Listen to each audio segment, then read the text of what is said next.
in Haiti. I now give the floor to Mr. Carlos Ruiz Massieu.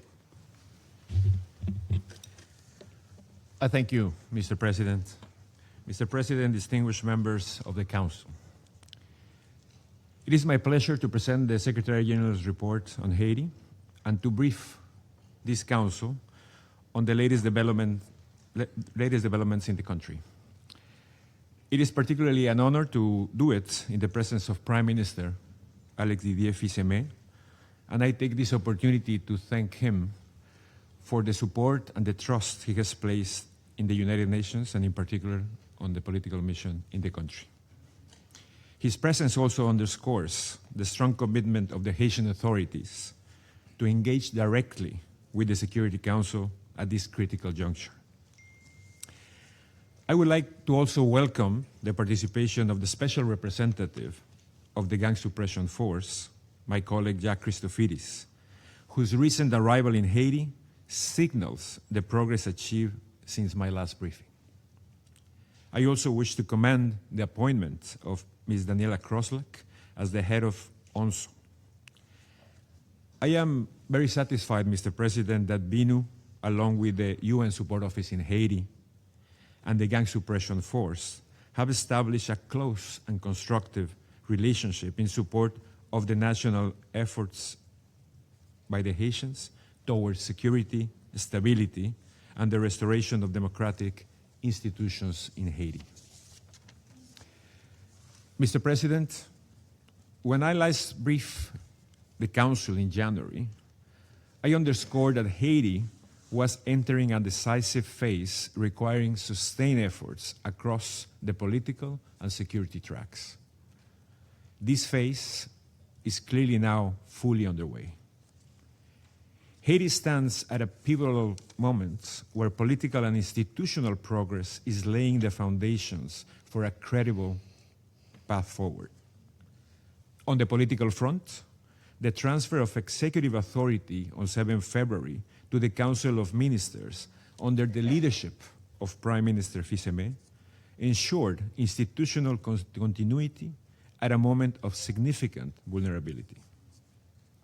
The National Pact for Stability and the Organization of Elections, signed by hundreds of political and civil society organizations, has created a broader Haitian-led political framework, one that reflects a collective commitment to steer the transition and reinforce national cohesion. Building on this momentum, efforts are underway to widen participation and further broaden national buy-in. Against this background, we continue to exercise our good offices to foster inclusive dialogue, bringing together political actors, civil society, women and youth, and to help maintain the transition on an effective path towards the restoration of democratic institutions. Mr. President, Haitian stakeholders are clear. Elections remain the only legitimate path back to constitutional order. The recent completion of political party registration, the first since 2016, is a critical milestone. National authorities are now updating the electoral legal framework, an important step to turn commitments into timely actions. Other critical steps, such as the revision and approval of the electoral budget, required prompt attention. BINU will continue to be engaged in supporting national efforts and coordinating international assistance to help deliver credible and inclusive elections in Haiti. Other developments on the ground also indicate signs of progress. Signs of progress, security gains in parts of downtown Port-au-Prince, though difficult to sustain, demonstrate that change can be achieved. The recent holding of Council of Ministers meetings at the National Palace, after more than 3 years of limited state presence in that area, is not only symbolic, it is also a powerful signal of the state's gradual return. Mr. President, distinguished members of the Council, this progress is real. but the context remained fragile. The security situation continues to be of great concern. The recent massacre in Jardini, in the Artibonite department, where dozens were killed on 28th and 29th of March, and the attacks in Marigot, in the Southeast department, on 11 April, are tragic reminders that insecurity remains a daily reality for far too many Haitians. This violence spreads fear, drives displacement, and continues to expand beyond Port-au-Prince as criminal gangs broaden their reach. Today, as the Council is aware, almost 1.5 million people are internally displaced, mostly because of violence, and an estimated 6.4 million Haitians will require humanitarian assistance in 2026. Behind these figures are communities under immense strain, where insecurity and humanitarian needs are increasingly intertwined. Without tangible improvements on the security front, progress will be difficult to sustain. As national security forces continue to be strengthened, the full and timely deployment of the gang suppression force is essential to reinforce these national efforts. Mr. President, unity of purpose, cohesion, and operational clarity are indispensable in such a complex environment.